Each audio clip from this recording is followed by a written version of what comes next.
So hey guys and welcome back to our YouTube channel.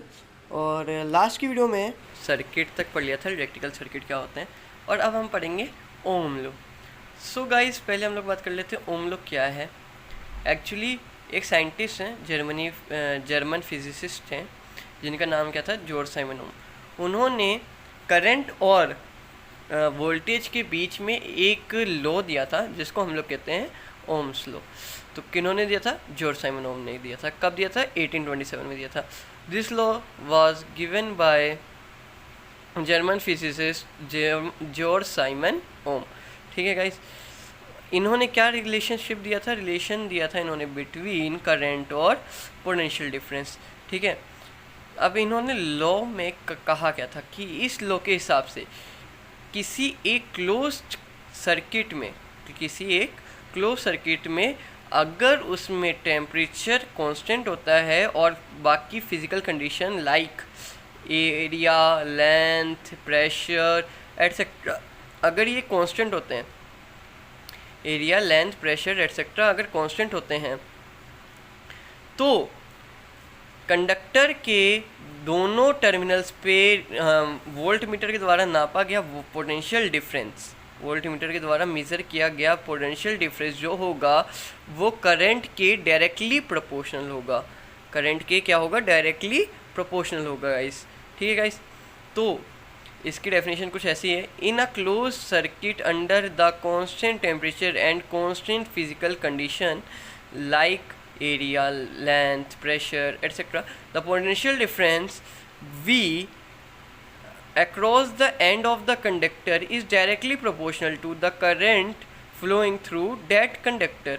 ठीक है, तो इस डेफिनेशन से हम लोग क्या समझते हैं? V is proportional to I, V equals to में RI। ठीक है गाइस, तो गाइस इस ओम लॉ को समझने के लिए और थोड़ा सा ध्यान से आप इस चीज़ को समझें। एक मिनट रुकिए गाइस। हाँ, और ध्यान से आप इस प्रकार से समझ सकते हैं कि मेरे पास एक बैटरी है, बैटरी से मैंने क्या जोड़ दिया? एमीटर जोड़ दिया, और ये कंडक्टर जोड़ दिया। कंडक्टर के अक्रॉस मैंने क्या लगा दिया? वोल्ट मीटर लगा दिया। अब यहाँ पे मैं क्या मेज़र करूँगा? वोल्ट मेज़र करूँगा। किसकी वोल्ट मेज़र करूँगा? इस आर की। ठीक है, इस जो वायर है, वायर को मैंने आर से डिनोट किया है। ठीक है, इस वायर के जो मेरा वोल्टेज होगा वो क्या होगा?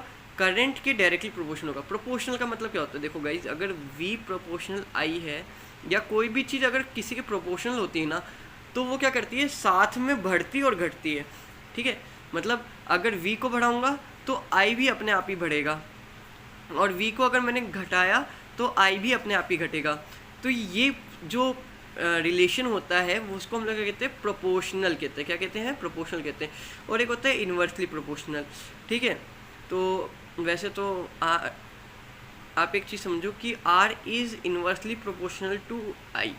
ठीक है, मतलब अगर मेरे किसी भी जगह पे R बढ़ गया, R क्या है वो उसको मैं आपको आगे एक्सप्लेन करता हूँ, लेकिन आप ये समझ लो कि R अगर मेरा गलती से बढ़ जाता है तो वहाँ पे क्या आ जाएगा? I अपने आप ही कम हो जाएगा, क्योंकि ये दोनों क्या है? इन्वर्सली प्रोपोर्शनल है। इन्वर्सली प्रोपोर्शनल के लिए हम लोग ऐसे लिखते हैं। ठीक है, इन्वर्सली प्रोपोर्शनल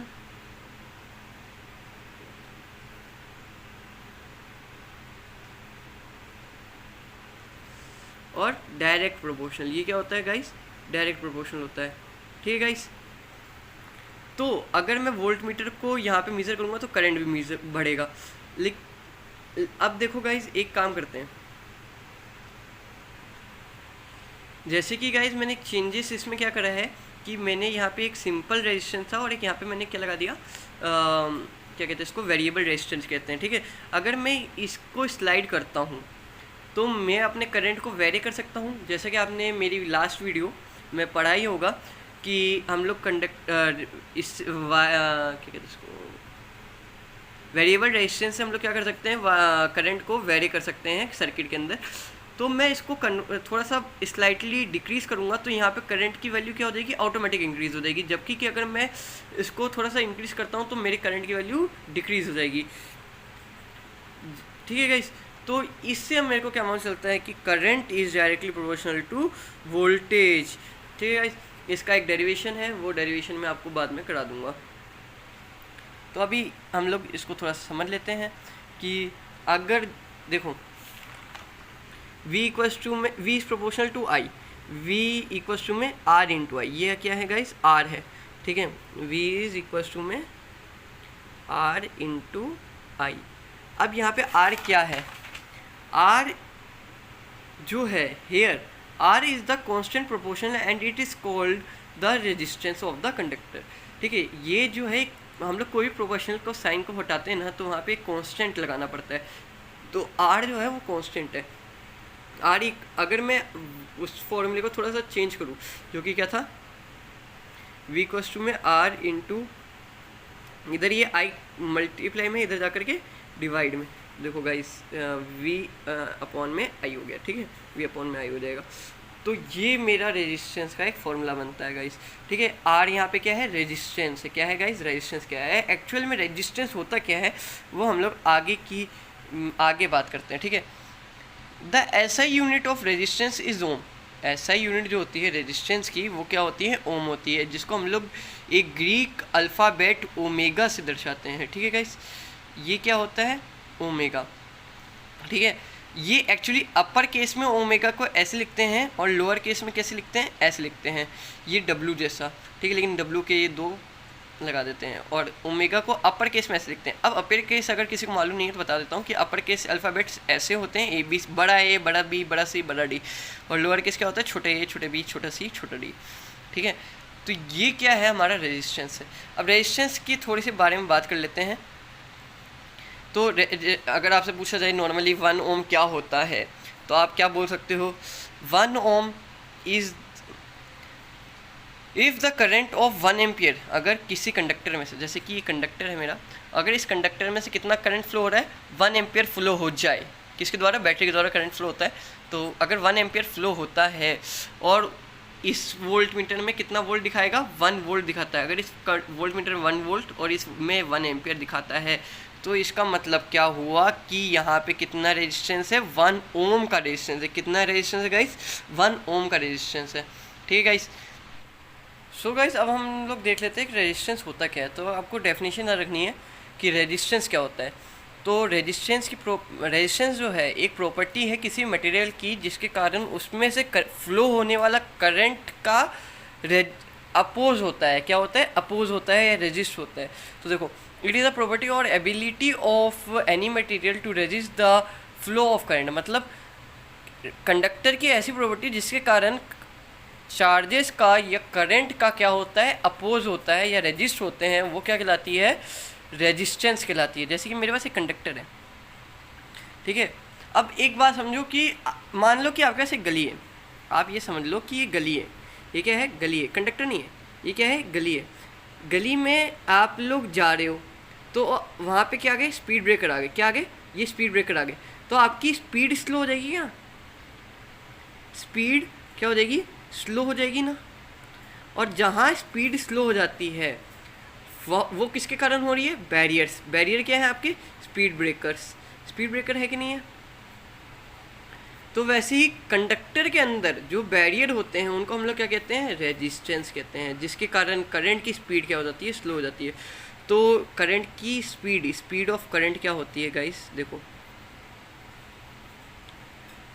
करंट क्या होती है गाइस, 3 × 10⁸ मीटर पर सेकेंड होती है, ठीक है गाइस, स्पीड ऑफ करंट। यही स्पीड ऑफ लाइट भी होती है गाइस, अपने को याद रखना है। स्पीड ऑफ करंट क्या होती है, 3 × 10⁸ मीटर पर सेकेंड, ठीक है गाइस। तो कंडक्टर में करंट का मतलब ये देखो, ये क्या है, चार्जेस है, और चार्जेस का फ्लो ही क्या कहलाता है, आई कहलाता है, मतलब करंट कहलाता है। और करंट की अगर स्पीड क्या हो रही है, स्लो हो रही है, तो वो क्या कहलाएगा, रेजिस्टेंस। वो किसके कारण हो रही है, रेजिस्टेंस के कारण हो रही है, क्योंकि वो करंट का क्या करता है, अपोज करता है, मतलब उसमें से फ्लो नहीं होने देता। किसमें से, कंडक्टर में से करंट को फ्लो नहीं होने देता। जहाँ पे कंडक्टर ज़्यादा हो, मतलब रेजिस्टेंस ज़्यादा होंगे, वहाँ पे करंट का वैल्यू ऑटोमेटिकली डाउन हो जाएगा। इसका एक क्या कहते हैं, इसका एक डेरिवेशन है, वो मैं आपको वीडियो मिल जाएगी, अगली वीडियो शायद तक उसी की रहेगी, तो वो मैं आपको दिखा दूंगा, ठीक है गाइस। अगली दूसरी वीडियो यही है। ठीक है गाइस, तो अपने मालूम है रेजिस्टेंस की ऐसे यूनिट क्या होती है, ओम होती है, जो कि मैंने अभी थोड़ी देर पहले डिस्कस किया था। इसको डिस्कवर किया था जॉर्ज साइमन ओम ने, क्यों किया था, 1827 में किया था, 1827 सॉरी 1827 में किया था। ठीक है गाइस, और फिर इसको मेज़र करने के लिए, मतलब किसी का कितना वो होता है, रेजिस्टेंस होता है, उसको मेज़र करने के लिए हमारे पास एक इंस्ट्रूमेंट आता है जिसको हम लोग क्या कहते हैं, ओम मीटर कहते हैं, जो कि क्या करता है, मेज़र करता है रेजिस्टेंस को। किसको मेज़र करता है? इट इज़ एन इंस्ट्रूमेंट और device which is use to measure resistance, like Wheatstone bridge. Wheatstone bridge होता है जो कि आप क्लास 11th में पढ़ोगे ही, ठीक है, तो उसके बारे में आप 11th में पढ़ ही लोगे। ठीक है, अभी तो आप समझो कि एक व्हीटस्टोन ब्रिज एक प्रकार का ओम मीटर होता है। ठीक है, फिर आता है हमारे पास रजिस्टर। रजिस्टर क्या होता है भाई, लोग बाग इसमें 100% कंफ्यूज होते हैं कि रेजिस्टेंस, रजिस्टर और रेजिस्टिविटी में क्या डिफरेंस है, क्या ही डिफरेंस है। तो देखो guys, what is register? The material exhibit the property of resistance is called resistor. The property of resistance is called resistor. मतलब ऐसा कोई मटेरियल जो कि क्या करता हो, ऐसी प्रॉपर्टी रखता हो रेजिस्टेंस की तरह। मतलब मान लो कि मेरे पास एक वायर है जिसका रेजिस्टेंस बहुत ज़्यादा है, तो उससे मैं कोई अगर डिवाइस बना रहा हूँ, उससे मैं क्या बना रहा हूँ, डिवाइस बना रहा हूँ। जैसे कि मेरा एक डिवाइस बन गया, ये मेरा एक डिवाइस है जिसके अंदर क्या है, बहुत ज़्यादा हाई वैल्यू का, हाई रेजिस्टेंस, हाई ओम है। ठीक है, तो अगर मैं इसमें एक बैटरी जोड़ देता हूँ और इसको मैं एक बल्ब के साथ जोड़ देता हूँ, तो ये किसकी तरह काम करेगा, रेजिस्टर की तरह काम करेगा। ठीक है, इस तो रजिस्टर क्या होता है आपको समझ आ गया होगा गाइस, कि जिसके जो प्रॉपर्टी रखता हो रेजिस्टेंस की, ठीक है, जो प्रॉपर्टी दिखाता हो रेजिस्टेंस की या रखता हो रेजिस्टेंस की, वो क्या कहलाता है, रजिस्टर कहलाता है। ऐसा मटेरियल जो कि प्रॉपर्टी रखता हो रेजिस्टेंस की, वो क्या कहलाता है, रजिस्टर कहलाता है। जैसे कि वायर बाउंड रजिस्टर होता है और एक कार्बन रजिस्टर होता है। ये भी आपको मैं फ़ोटो दिख ही रही होगी वीडियो में, वरना आप अगली क्लासेस में पढ़ोगे ही। ठीक है, फिर एक गाइस आता है रेजिस्टिविटी होती है और एक स्पेसिफिक रेजिस्टेंस होता है। वो क्या होता है, तो उसको स्टडी करने से पहले आपको क्या पढ़ना पड़ेगा, लॉ ऑफ रेजिस्टेंस पढ़ने पड़ेंगे, जो कि हमारा अगली वीडियो का टॉपिक यही है, लॉ ऑफ रेजिस्टेंस। और फिर हम लोग एक टॉपिक आएगा आपका कि प्रूफ या वेरीफाई ओम लॉ। तो मैं आपको एक बार ये टॉपिक खत्म होती है, लॉ ऑफ रेजिस्टेंस खत्म होती है, वेरीफाइंग ओम लॉ का वीडियो डाल दूंगा गाइस। ठीक है गाइस, होप करता हूँ कि यहाँ तक आपको समझ आया होगा। ठीक है गाइस, अगर कोई डाउट हो तो आप कमेंट सेक्शन में पूछ सकते हैं। Thank you for watching guys.